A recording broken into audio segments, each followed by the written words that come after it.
Greetings, everyone. Hi, my name is Susan Chinson. I'm a creative producer here at Arts Emerson and the founding director of the Boston Asian American Film Festival. I'd like to welcome you to today's presentation of Projecting Connections, Chinese American Experiences. You've just watched three fabulous documentaries, and now I will be joined by the three filmmakers of these projects. I'd like to welcome to this stage Emiko Omori, Olivia Huang, and Rick Kwan. Welcome. Thank you. So lovely to have the three of you here. Thank you so much for joining us and making the time for this lovely conversation. I would love to just start out a bit, hearing a little bit more about each of a little bit about your background and your personal connections to filmmaking. Maybe if we could start it with Emiko. Well, I have been working in and around making films and videos for over 50 years. I started off as a news camera person for KQED in San Francisco, the PBS station in 1968. And since then, I've worked on many projects. And I made films of my own. And now that I'm kind of at the end of my film career, I'm working on just personal projects and projects that I want to work on, which is my idea of retiring. Like, I don't have to take a job for the money. I can just take a job because I like it. And Vanishing Chinatown was one of those. I was so taken by the photographs of that studio in Chinatown, and and I was approached by my dear friend Lydia Tanji and Wiley Wong, and they had been working on it since 2000, and we just finished it. So that gives you, it's like a 20-year project, projects just take a long time. You got to stop and raise money and blah, blah, blah. But when I did come onto the project, it was kind of a mess. They hadn't really found their story. And it took a while. And I'll tell you what it was. The heart of the documentary was when we found the granddaughter of the photographers. Prior to that, it was, what I like to say is it didn't have a heart. It had a lot of wonderful information. It had beautiful visuals from the photographs, but it was missing a soul. And Corinne was such a find. It's like the director's dream. We had hardly met. She lives on Big Island, Rick. So we just flew her over and kept our fingers crossed. But she did grow up in San Francisco, Chinatown. So she has a lot of memories and a lot of friends from there. The various screenings we have had have been like friends of hers that have, she grew up with in Chinatown. So that's what drew me to this project, because I do love images so much, and I thought the photographer was fantastic. So that's how I got involved. Great, thank you. And Rick, and how about yours for the Chinese American Giant? Well, just briefly, my background, Yeah. I come from television news. I was a sportscaster for more than 35 years, much of that time in the San Francisco Bay Area. But I always had an interest in history and Asian American pioneers. And so a friend of mine had been working on a project about Tyrus Wong, the artist who worked for Disney. And she told me about Y.C. Hong, that Tyrus and Y.C. were very good friends. And I had no idea who. Pamela Tom? No, this was Karen Feng. Oh. She's a professor at the University of Houston. Oh, great. And so she said, this guy has a great story too. And so I started, looking into it. And as Emiko was saying, you need to have a heart. And so I found out that one of his sons, Nolan, is still alive. And so he was able to provide, the details of what his dad was like, what he went through. Plus, I found out that his papers had been donated to the Huntington Library, which is near Pasadena. And so they had a lot of great photos. They had a lot of great old film. There was no film of him actually speaking, which I kind of was looking for. It would have been nice to hear what he sounded like. But anyway, there was enough material to go on that I felt I could make this documentary and really draw a clear portrait of what this man was about. And also, as you saw in the documentary, his office is still looking the same way it was back in the day. And so when I had a chance to actually walk around his office, it was just like, you know, like I said in the documentary, like stepping back in time somewhat. You just feel like, oh, this is what it was like when he was trying to bring all these immigrants over from China. So anyway, so yeah. And you had that amazing interview with his secretary. Oh, like, yes. Like 100 years old or something. She's now 103, will be 104 in October, I think. You know, yeah. And she was all there. I went, whoa, there's a role model. Absolutely. When I first found out that Bernice, his secretary, Bernice Leung, was still alive, I mean, that was my first priority. I said, I have to get to her. Right. She passed. Right. Because she was 102 at the time. And you're right. When I talked to her on the phone, you could tell how sharp she still was. Yeah. And it's like, okay, let's get over there. So she lives in Fresno. So my cameraman and I drove to Fresno to do the interview. I spent the day with her. And she was just absolutely wonderful. Yeah. Is she still around? She's still around. Yes. Okay. Isn't it? Like I said, I think this September, October, she turns 104. Wow. So, Wow. Okay. yeah. Great. Olivia, how about yourself in terms of your background and your sort of draw to filmmaking and then your connection to meditations on the power of community? Okay. I was studying fine art and oil painting, and I was really interested on painting when I was a kid. I've been spending like many years for drawing and painting until I graduated from a bachelor degree. And then after I worked as a graphic designer a few years, then I started thinking that I'm looking for some other direction because I feel like a limitation on the just a two-dimension in the art way. So I went to grad school for the start of video and film. After I learned a technique and thinking about time, space, and sound and history, and get involved with people, then I feel like, wow, that is amazing. And you can, for fine art, it's more like express yourself through the canvas, but feel you can get involved everything there, and you get to hear the story, what they telling you, and that's part of the things you didn't see that like outside on the street or some. Then the power, I have a few video from Power Art before, then Power reached me to get on involved in meditations on the Power community. When they mentioned that it's with the Garden Museum and the Sunway painting, I feel like, wow, that's really interesting and excited, because they combine like a dance and painting and feel, and also because involved to the community story as more like get involved on the documentary part, and with the history and still personal story and memory and all those elements that combine together. I feel like it's challenging, but it's really exciting. So, and when we started filming the dance and all the story, the interview and story, then I started thinking, how can I combine all those elements together and make it's like more art film, more art, and also combine in the community together, and how to tell the story in a film way and with all those elements. So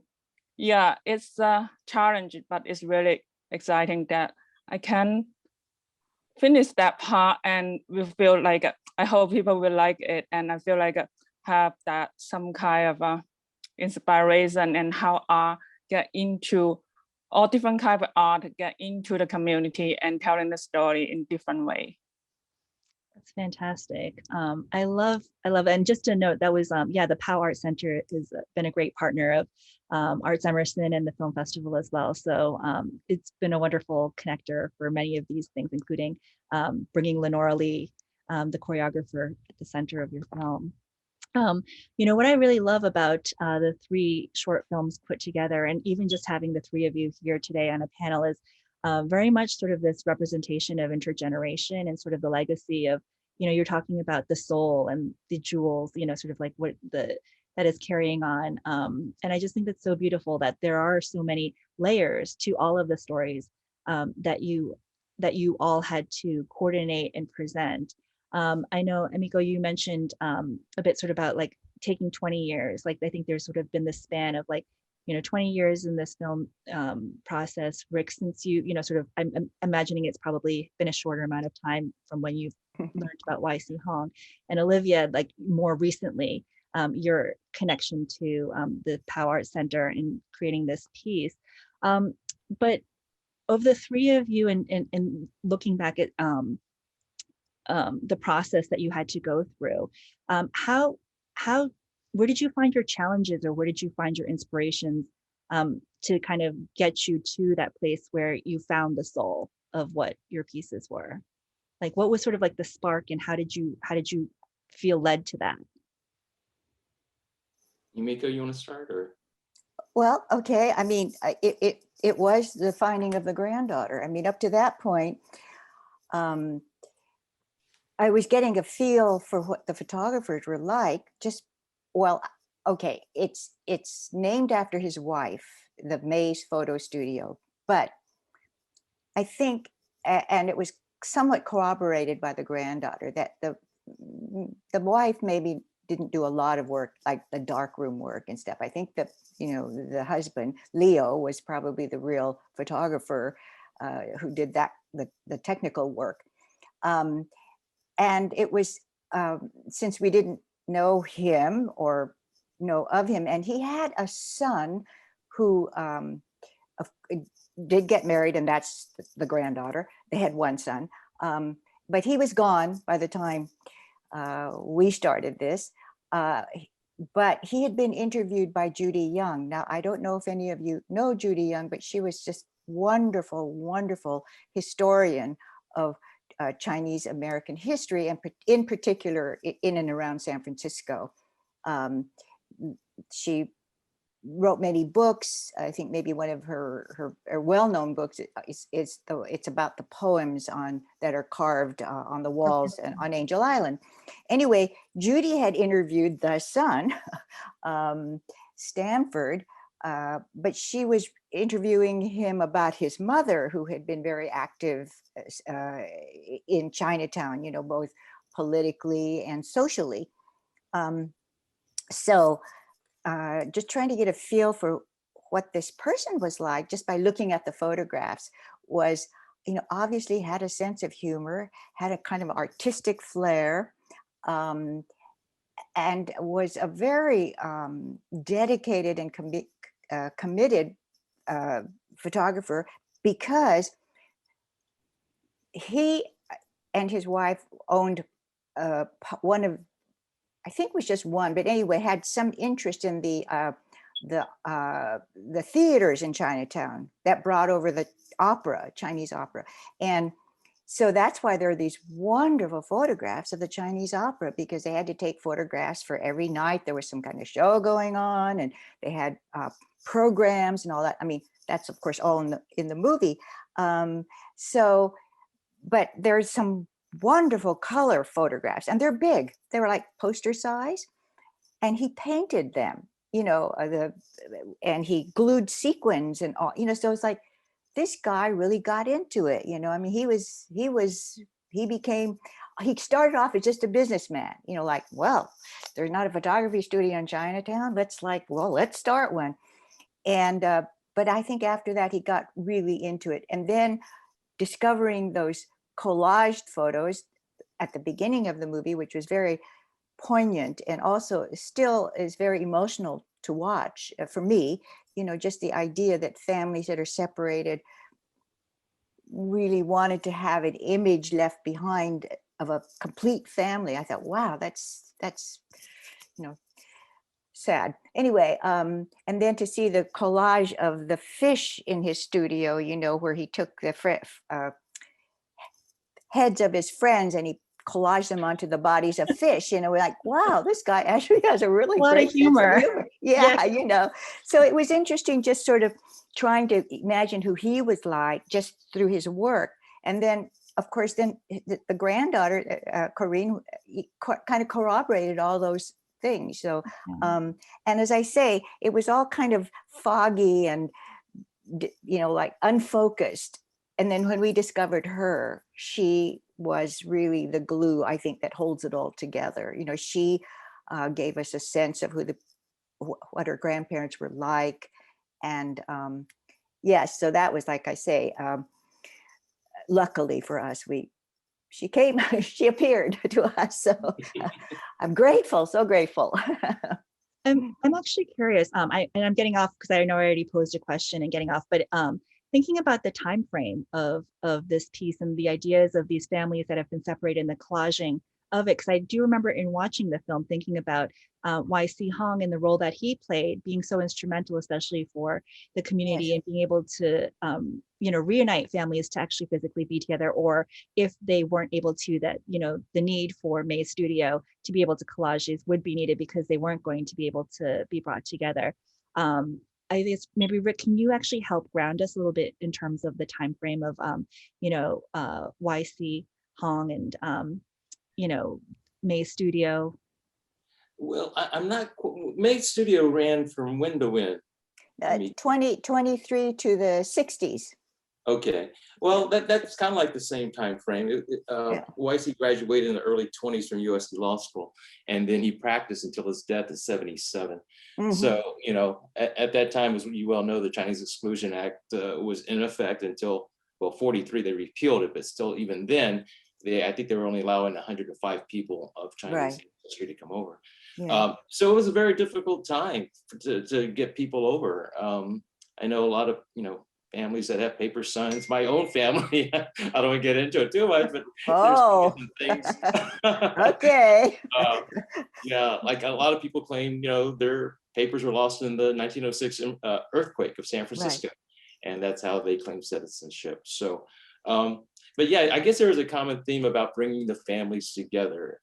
You know, it's so important. A lot of these bachelors here in the U.S., you know, had to leave their wives back in China, and they were separated for so many years, and YC did his best to reunite those couples, and so they could have families here in the U.S. And just like in the photographs, how did they paste some pictures over? You know, I saw at the beginning of your film, you paste pictures over to make it look like they were actually there, but they weren't really there. Is that what you were trying to show? Well, you know, Wiley Wong, who found the photographs and have now donated all those to Stanford. So in amongst the photographs, there were, the way you see it, there were these separate pictures, and then you would see a picture of the collaged family. So I figured that must have been like an advertisement, like you could have your, you know, here's a way we can unite your family or something like that, you know. So it was, so I think he collaged them, and then I think he rephotographed them, because there's a lot of, you know, he tried to hide the seams, the seams, you know, you put something like a plant or something, you know, in there. But we did discover, and I did include this one, was one picture, which we found from another collector, where they're actually glued on. So if you look, you can see that kind of the edges are cut out, you know, and they're kind of there.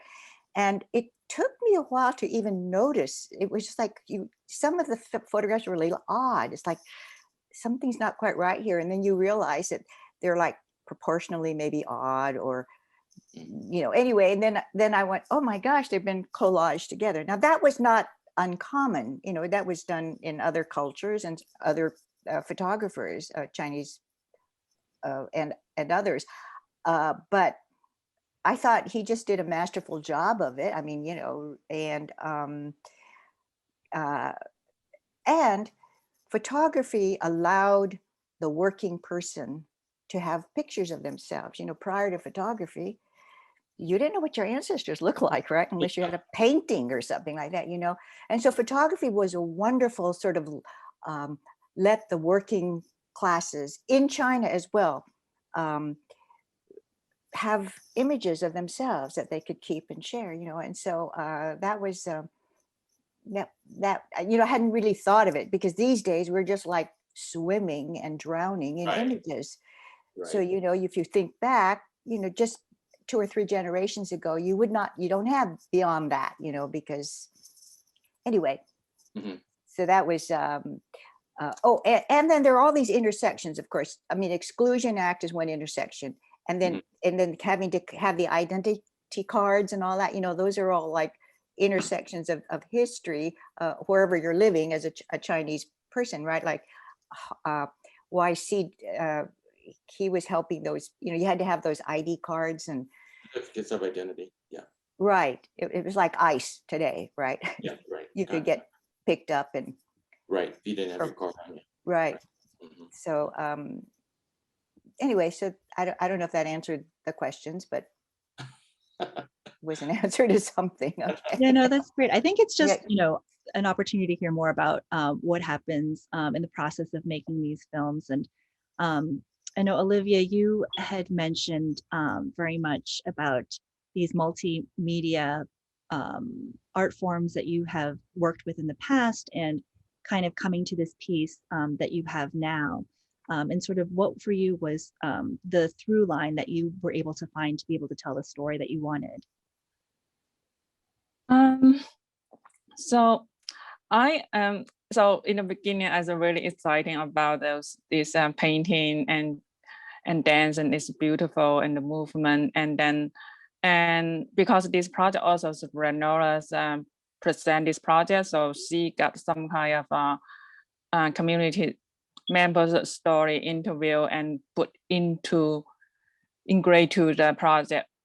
So I actually learning about the Exclusion X from this project. I never heard about that before. And I feel it's really heavy. I just think it's how can I, because in this part it's too heavy for that project. When I beginning start and look at the script, Lenola gave it to me. Then I start to searching for what is Exclusion Act and all those things. And then I realized that that's the past story is history is really difficult situation for the Chinese community to live in America in that time. Is really hard, difficult time. And I still think it's really heavy because beginning the proposal, the concept is about the community and a voice from community, and mark making and creative is part of from the community Chinatown. And so I'm thinking that the history is a reflection and the history reflection and connecting the right now and the future. How can we come and connecting that together? So when we editing and get the feedback from the one of the interview is about talking about the family story about the reflection for the Exclusion Act, and she still we have a lot of emotion and reaction from that, and she want the other people understand that power and history and what the family they're feeling about that, and she loved that when she look at the footage and she really love about that. Then I feel like that is like a more like identified part, and is the memory is not about personal, it's more like a public and the whole community's memories. And then I feel like wow, that's really heavy. And then I watch other Emiko and the 2 films when it's Chinatown, and then I was like, wow, we really, all the people Chinese have to know that part of history. And I feel like why I only know now.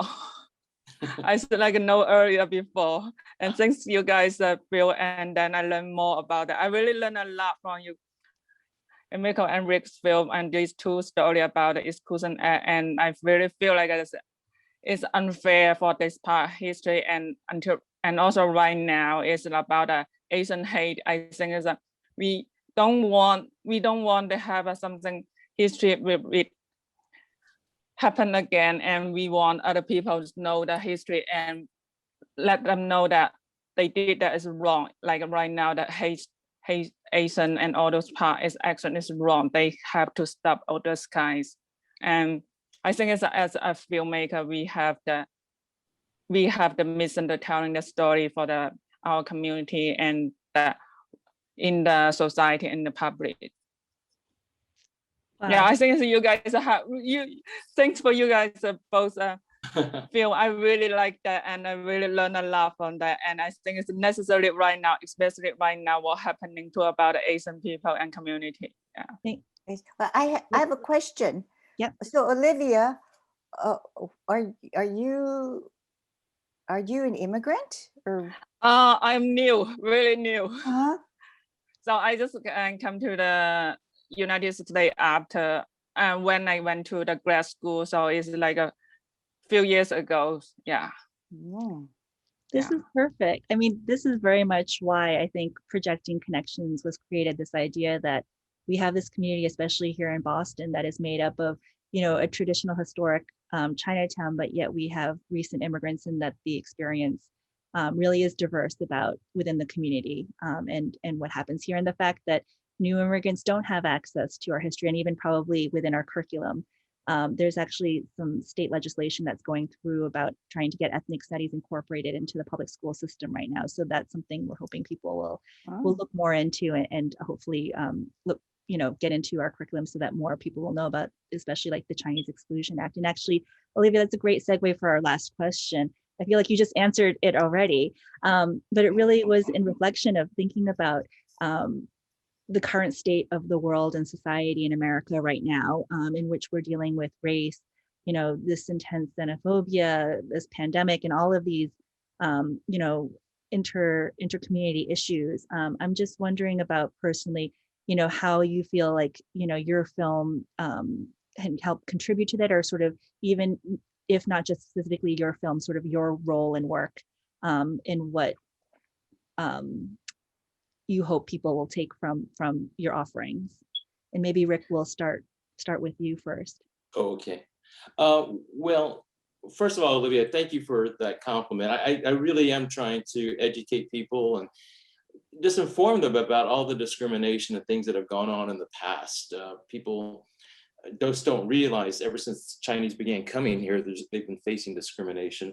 So yeah, the anti-Asian theme, you know, I start my documentary with the Chinatown Massacre in Los Angeles, and that was something I was not that familiar with either.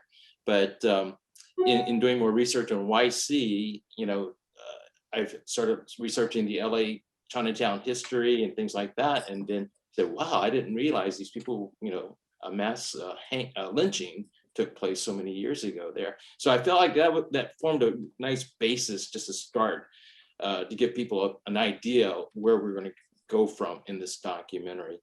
And then, you know, the things that he faced as an adult, you know, not being able to own property, not being able to buy a house where he wanted to, you know, the certificate of identity that he had to carry over. I'm sure he faced a lot of discrimination also because of his shortness in stature too. You know, he was only like 4'6" tall. I mean, you know, in this society, it's all about how you look most of the time.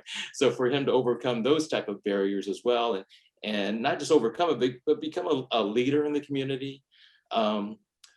What struck me also about YC was how he was able to assimilate the Chinese into mainstream media, mainstream USA, like talking to the politicians. You know, those pictures of him with Ronald Reagan and Richard Nixon, it's like, wow, you don't think of Chinese at that time, like they just kind of stay in their own little Chinatown and just leave me alone. No, this guy reached out to mainstream politicians and tried to get involved because he knew that where the power lies, whatever. And so, you know, so much respect for him to do that type of thing. So anyway, I don't know if I answered the question, but I was really trying to inform people about the discrimination that Chinese have faced for so long. Thank you. Well, for me, it's, you know, we, meaning me, of course, I'm not Chinese American, I'm Japanese American, but I know this history. And there's a kind of, I don't know what to call it, and I haven't really thought about it to formulate this very clearly, but what I think happens is we, in our education, even though we're way more educated on the West Coast, perhaps about anti-Asian things, we kind of buy the government version of history. And so and by this, I mean, the implication is people who come over are not, for some reason, maybe as astute business people or anything. You know what? The Chinese that came over, they were smart. I mean, I think if you're an immigrant and you manage to survive in this society, you got to be smart. You got to be able to like hold your own. And so why do we say, oh my God, he became a lawyer? It's like, well, he was probably, you know, they had lawyers in China. I mean, you know, it's just kind of, I have that too, you know, it's kind of like, so, because the same thing happened in Chinatown, you know, like when San Francisco had the earthquake and Chinatown burned down and all that, you know, they were trying to move Chinatown out of Chinatown. They wanted that property, that they, meaning the white establishment. But no, there was some wheeling and dealing going on behind the scenes and all that. And Chinatown rebuilt fast so that they could remain where they were, because they wanted to either send them out to Hunters Point or Oakland, which has it has a great Chinatown. So I don't know, Oakland wouldn't have been so bad. But I mean, you know, and then this whole thing of being a tourist place. So they made the kind of little, you know, faux temple looking buildings and all that. I mean, these were people who were thinking about how to survive, and they knew how to wheel and deal. And that is my conclusion of all immigrants who managed to be successful in a completely strange and other culture. You have to be like with it and smart and tough. And so my work, I want to try to, you know, let's see, I want to just show people being people, basically. I mean, that's my kind of attempt at saying, look at, you know, try to like get rid of racism is like, you know, here's a community that's like just doing its thing, you know, and they're just being like folks. And the other thing about photographs from Chinatown is many of the historical photographs were taken by outsiders. They were, oh boy, now I'm having my senior moments. But you didn't really see it from the inside. And that's what was so wonderful about these photographs. You know, you were right inside. I know there was an odd one, and I didn't know whether I should put it in or not, but there's a picture of a dentist. Okay. I just was like, look at, they were doing all these things in Chinatown, you know. And so I used Corinne's stories to try to mash in these images that I thought would be, you know, I wanted the public to see. And there are also there are people of other ethnicities, because they're right next to North Beach in Chinatown. And so there were like Italians there, you know. And I think there was something else that I kind of thought about as we're working on this. Probably if you wanted your picture taken in another studio outside of Chinatown run by white people, you probably couldn't even like get your picture taken, you know. So he had this business that was catering to the people there. And, you know, it continues to be about like racism and stuff like that, because, you know, in Chinatown here in San Francisco, you know, Broadway is one of the streets that borders Chinatown, and you didn't cross Broadway because it could be dangerous there. You know, I mean, they really were ghettoized. Of course, that's not entirely true, because then you do find enclaves of things that were happening outside there. But anyway, so that's just my take that I myself realized. Like years ago, I worked on a documentary about how Asians came to the state of Washington. I think it was like the Washington Centennial. And I was helping write the narration. And at one point I said to myself, you know, how they would say, oh, look at the Chinese with their cues and stuff like that, you know, and I went, you know what? It must have been really weird for the Chinese to come here and see these guys grizzled, you know, because it was the Wild West at that point, you know, wearing cowboy hats and it's just like, I realized that I had been looking at the perspective always from the white person looking at the foreigner, because that's what I learned in school. That's what I had like been, you know, that's how I grew up, you know. So just these little moments when I finally go, oh my gosh, look at, we've been looking at this backwards, you know, it's kind of like like when I think about, you know, eating big steaks, like, Yeah. well, Asians don't eat big bloody pieces of meat, you know, it's I kind mean, of like, some of us do now. But well, now we do, okay. yeah, But you but know, I mean, then it this must have been very like, much you know, I this mean, you know, this anyway. is very much, yeah, no, this is very much, I think, coming up too in terms of like the recent letters that have been coming out from the Beyond Inclusion documentary filmmakers, and sort of the lens in which, you know, who's getting to tell the story and from whose perspective and from their cultural come from. So I love that there's such a broad range here, especially Olivia, with you being a more recent immigrant, sort of being able to embrace this history and think about sort of what is, you know, the history of the community stories that you're telling through meditations on the power of community continue to tell for Boston. Unfortunately, this is actually all the time that we have Wait, today may for I, our may I conversation. just make one comment, which I think Sure. is really important, which I Yeah. think I just brought up, is like, as the filmmaker, you really need to look inside yourself to see where you're coming from. Because if we're coming from the white perspective as well, because that's all we've learned, this isn't doing us any good. So we really need to look inside of ourselves about how we see history and try to bring a different perspective that is from our, we have to examine ourselves. I know I'm guilty of that. I think we all can, I would claim, you know, to that as well, because I think that is a realization that we, having grown up in America, that those are a lot of the understandings that I have. And I think that was actually partially, you know, a big draw for this Projecting Connections, is realizing that I have certain perspectives and viewpoints that may differ from people who, you know, are more recent immigrants or non-native speakers, and just realizing like that needs to be part of like the conversation as we try and build community here in America. So I am actually going to be continuing a bit of this conversation at the end of this series. So I just wanted to start by saying thank you so much for your time and for joining us here for such an important conversation. And I believe the Projecting Connections will be, and this recording will be available through Monday evening through artsemerson.org. And we will then also be in partnership with the Powell Art Center and the Isabella Stewart Gardner Museum for an additional conversation on the evening of May 11th at, I believe, 6 p.m., which you are all invited to join us for as well. And we will be continuing the conversation about the Shen Wei and meditations on the power of community. And we'll be featuring Lenora Lee, Cynthia Wu from the Powell Art Center, and Paul Lee from the community as well. So thank you again. Please appreciate all of your time. Thank you for helping us kick off Asian Pacific American Heritage Month here at Arts Emerson, and wishing you all safety and health through the rest of the month with all the many activities that will be happening.